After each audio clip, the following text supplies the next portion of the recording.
নতুনৰ পদূলিত জীৱনৰ সংকল্প ল'বলৈ আমি ওলাই আহিছোঁ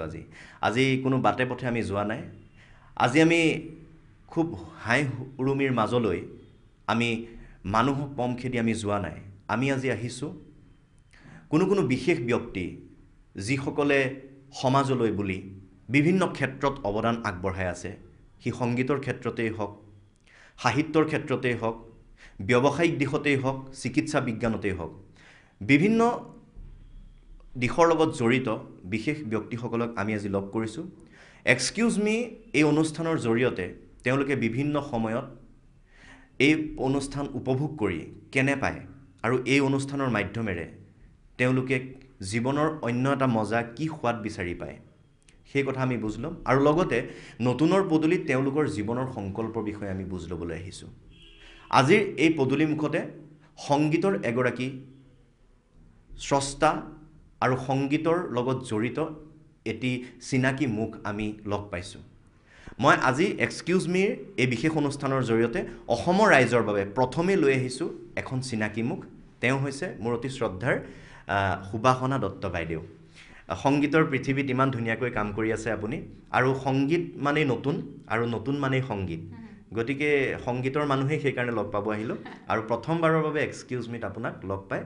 অশেষ নৱবৰ্ষৰ শুভেচ্ছা জ্ঞাপন কৰিছোঁ ধন্যবাদ মোৰ ফালৰ পৰাও আসাম টক্সৰ সমূহ ৰাইজক সমূহ যিসকলে আসাম টক্স চায় সকলোকে মই নতুন বছৰৰ বহুত শুভেচ্ছা জ্ঞাপন কৰিছোঁ লগতে আসাম টক্সৰ সমূহ কৰ্মকৰ্তাক নতুন বছৰৰ বহুত শুভেচ্ছা ধন্যবাদ এক্সকিউজ মিৰ কথা পাতি আছোঁ এক্সকিউজ মিত আমি বাটে পথে যাওঁ সাঁথৰ সুধোঁ হুহুৱাওঁ জিভা কেঁকুৰিবিলাকো আমি কেতিয়াবা ক'বলৈ দিওঁ আপুনিও হয়তো মাজে চেগা চুৰুকাকৈ চাই সময় পালে কেনেকুৱা লাগে এক্সকিউজ মিৰ অনুভৱ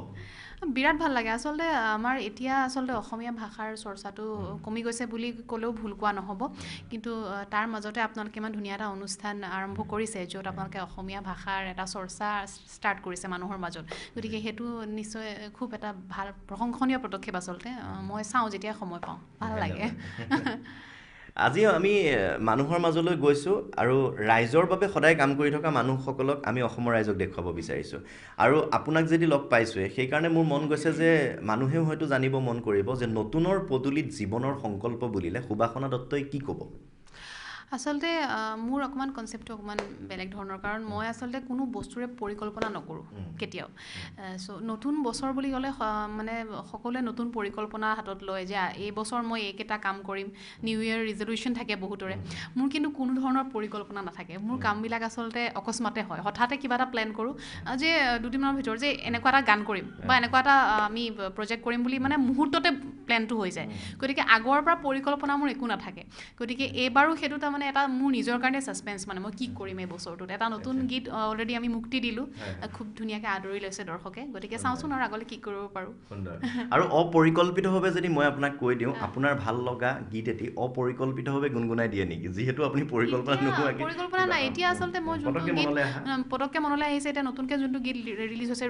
লৰিয়লি মন সেই গীতটি খুব কম দিনৰ ভিতৰতে দৰ্শকে আদৰি লৈছে সেই গীতটি দুলাইনমান গুণগুণাই দিওঁ ভাল লাগিব লৰিয়লি মন মুৰুৰে ওৰে তোৰে হিয়াৰ দৰিয়লি চিৰাবলে কাচিয়লি ৰ'দৰে পোহৰতে চুলি মেলি বহিছোঁ ভাবি তোকে খুব সুন্দৰ আপোনাৰ কণ্ঠ সঁচাকৈ মোৰ ভাল লাগে আৰু মই বিশেষভাৱে ভাল পাওঁ আপোনাৰ কণ্ঠ শুনি আৰু গানবোৰ খুব ভাল হয় সেইকাৰণে 2018 বৰ্ষৰ যদি কথা কওঁ অতীতক নাযাবা পাহৰি বুলি কবিয়েও কৈছিলে 2018 বৰ্ষত আপোনাক লগ পোৱা বিভিন্ন অনুৰাগীয়ে কোনটো গীতৰ কথা বেছিকৈ কৈছিল যে সুবাসনা বা আপোনাক আপোনাৰ এই গীতটোৱে বৰ শুনিবলৈ মন যায় বৰ শুনো এনেকুৱা ধৰণৰ কমেণ্টবোৰ কোনটো গীতৰ কথা বেছিকৈ আচলতে 2000 চনত মই এটা নতুন গীত যোনটো মই মুকলি কৰি দিছিলোঁ দৰিকা গীতটো বহুত বেছি পপুলাৰ হৈছিলে দৰ্শকৰ মাজত চ' সেই গীতটিৰ কথাটো কয় আৰু অল টাইম হিট কিছুমান থাকে মানুহৰ চ' মোক বেছিভাগ ৰিকুৱেষ্ট আহে দিখৌনো এৰিব নোৱাৰোঁ আই ফিল লাইক চামথিং এইকেইটা গীত মানে আৰু পখিলাৰ গোটেইকেইটা গীত গতিকে সেইবিলাক গীতৰ কথা কয় মানুহে মাৰিব পাৰো নেকি অকমান দৰিকা যৌৱনৰ বৈছে নদী বুকুৰে আউলি বাউলি বিৰিণ হৈ নাচে মন লাহে চিটিকা চিটিকা প্ৰেমৰে চিটিকা পাতিলি পিছলি পিছলি তাতে গৈ পৰিলো পিছলি হে চকুৱে নাচাবি বুকুতে মাৰে গাজনি চকুৱে নাচাবি বুকুতে মাৰে গাজনি সুন্দৰ সুন্দৰ খুব ভাল লাগিছে আৰু নতুন আহিলে যিহেতু শিল্পীসকলৰ মন বহুত কিবা কিবি কৈ যায় নতুনৰ পদূলি মুখত নতুন হৈ পৰে মনবোৰ শিল্পী সদায় নতুন তথাপি নতুন আহিলে আৰু এটা বেলেগ ধৰণে এটা প্ৰলেপ পৰে নতুনৰ গতিকে আপোনাৰ কেনেকুৱা লাগে নতুন আহিলে নতুন আচলতে আমাৰ মই নাজানো বেলেগৰ কি কিন্তু মোৰ কাৰণেতো প্ৰত্যেক যেতিয়া ৰাতিপুৱা হয় তেতিয়া প্ৰত্যেকটো দিনেই মোৰ কাৰণে নতুন গতিকে সেই দিনটোত আচলতে মই সদায় ৰাতিপুৱা শুই উঠি ভাবোঁ যে আজি মই মানে কি ভাল কাম কৰিম বা আজি কি ভাল কাম কৰিলে ৰাতিলৈ মোৰ মনটো ভাল লাগিব সেইটো মই ৰাতিপুৱা উঠি ভাবোঁ কিন্তু দেই আৰু সদায় ৰাতিপুৱা ভাবোঁ যে মই আজি নিজকে কিমান বেটাৰ কৰিব পাৰিম চ' সেইটো মোৰ প্ৰত্যেক দিনাৰে এটা মানে অনুভৱ এটা মানে মই চিন্তা যে মই ৰাতিপুৱা শুই উঠিয়ে ভাবোঁ আজি মই মোক কিমান বেটাৰ কৰিব পাৰিম মোৰ লগত আচলতে মোৰ কম্পিটিশ্যনটো মোৰ লগতে চ' মই ভাবোঁ সকলোৱে যদি সেই বস্তুটো ফ'ল' কৰে যে কম্পিটিশ্যনটো আচলতে মানুহৰ নিজৰ লগতহে থাকে সেই বস্তুটোৱে সদায় মানুহক হেল্প কৰিব বুলি মই ভাবোঁ আৰু পজিটিভ থাকিবলৈ চেষ্টা কৰোঁ যিমান যি প্ৰব্লেম নাহক লাগিলে মই অলপ পজিটিভলি চব ল'বলৈ চেষ্টা কৰোঁ হৈ যাব একো নাই এনেকুৱা হয় আৰু এনেকুৱা টাইপৰ মানে কিবা এটা মোৰ বেছি কঠিনভাৱে নাই জীৱনটোতো কঠিনেই হয় ন কিন্তু আপুনি মানে হাৰ মানিব নালাগে মানে প্ৰত্যেকটো কিবা এটা মানে বেয়া সময় আহিলেও পাৰ হৈ যাব মানে যিহেতু মানে ৰাতিৰ পিছত সদায় দিন হয়ে গতিকে জীৱন যুঁজিবৰ বাবে লাইফ ইজ এ চেলেঞ্জ ন এই চেলেঞ্জবিলাকেহে আচলতে আমাক মানে life is filled with possibilities সেই পচিবিলিটিজবিলাকেহে আমাক চেলেঞ্জ কৰে আচলতে ইম্পচিবল একো নাই লাইফত মই ভাবোঁ ডাঙৰ প্ৰেৰণাদায়ক কিছুমান আমি কথা পাতিছোঁ খুব ভাল লাগিছে নতুনৰ দিনত সজাগকৈ শক্তিবান হৈ পৰিব এই কথাবোৰেৰে ৰাইজ আৰু মোৰ কথাৰ মাজত আপুনি যিহেতু কৈছে যে অসমীয়া এই ফকৰা জনা এইবোৰ পটককৈ মোৰ মনত গৈছে যে এইবিলাক কথাৰ মাজতে যদি কালৰো কাল শব্দটো কৈ দিওঁ তাৰ পিছৰখিনি আপোনাৰ কিবা আহিব নেকি মনলৈ কালৰো কাল সেই শব্দটো আপুনি শুনিছে চাগে ডেফিনেটলি কাৰণ সেই আইতাৰ যুগলৈ যদি গুচি যায় তেতিয়াতো এইবিলাক শুনি থকা শব্দ কালৰো কাল বিপৰীত কাল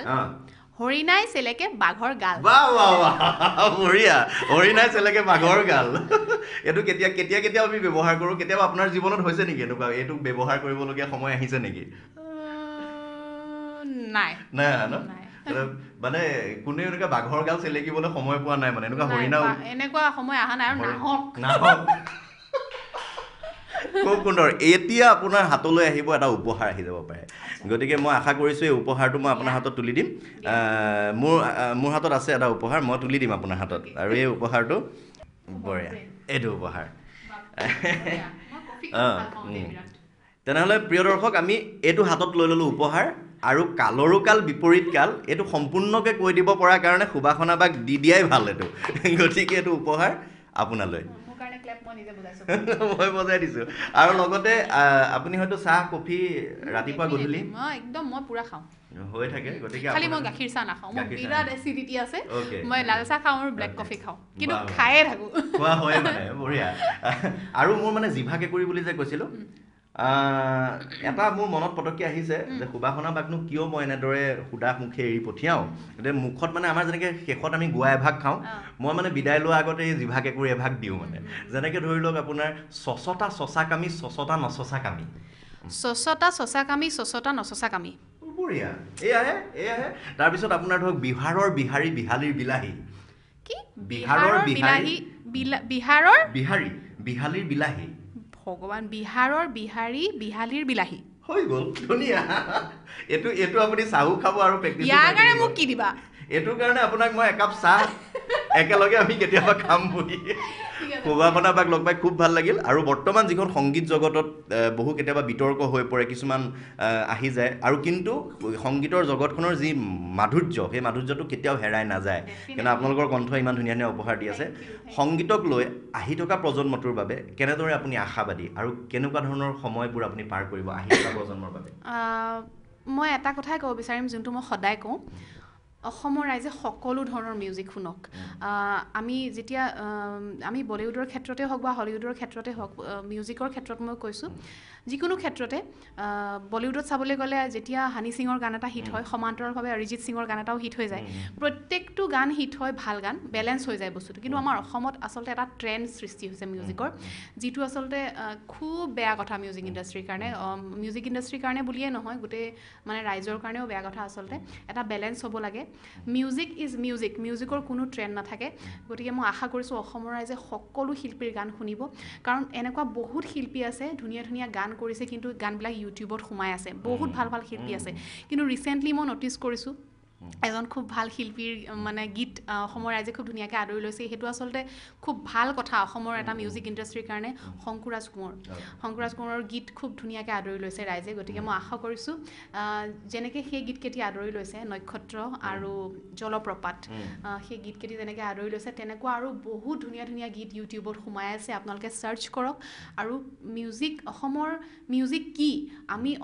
অসমৰ মানুহে কেনেকুৱা মিউজিক কৰে আমি যাতে ৰাইজক দেখুৱাব পাৰোঁ আমি বাহিৰত যাতে অসমৰ মিউজিক কি আমি চিনাকি কৰি দিব পাৰোঁ আপোনালোকে তাৰ বাবে সকলো ধৰণৰ শিল্পীক জীয়াই ৰাখিব লাগিব আৰু সকলো ধৰণৰ মিউজিক শুনিব লাগিব বঢ়িয়া থেংক ইউ ছ' মাছ আমি বাক লগ পাই খুব ভাল লাগিলে আৰু আমি শেষত নতুন বছৰৰ বাবে এবাৰ ক'ম দিখৌনো এৰিব নোৱাৰোঁ বুলি শেষত নতুন বছৰৰ কাৰণে এইটো 19ৰ বাবে দিখৌনো এৰিব নোৱাৰোঁ জাজিনো এৰিব নোৱাৰোঁ ঠিক আছে এখন গুণগুণাই দিছোঁ দিখৌনো এৰিব নোৱাৰোঁ জাজিনো এৰিব নোৱাৰোঁ মৰম এৰিব নোৱাৰোঁ মৰিব নোৱাৰোঁ দিখৌনো এৰিব নোৱাৰোঁ জাজিনো এৰিব নোৱাৰোঁ অশেষ ধন্যবাদ অনাগত দিনত আৰু নতুন নতুন সৃষ্টিৰে আপোনাক ৰাইজে লগ পাওক আৰু অসমলৈ সংগীতৰ বহুত উপহাৰ হওক তাৰ কামনাৰে অশেষ ধন্যবাদেৰে পুনৰ লগ পোৱাৰ আশাৰে বিদায় লৈছোঁ বহুত বহুত শুভেচ্ছা সকলোকে ধন্যবাদ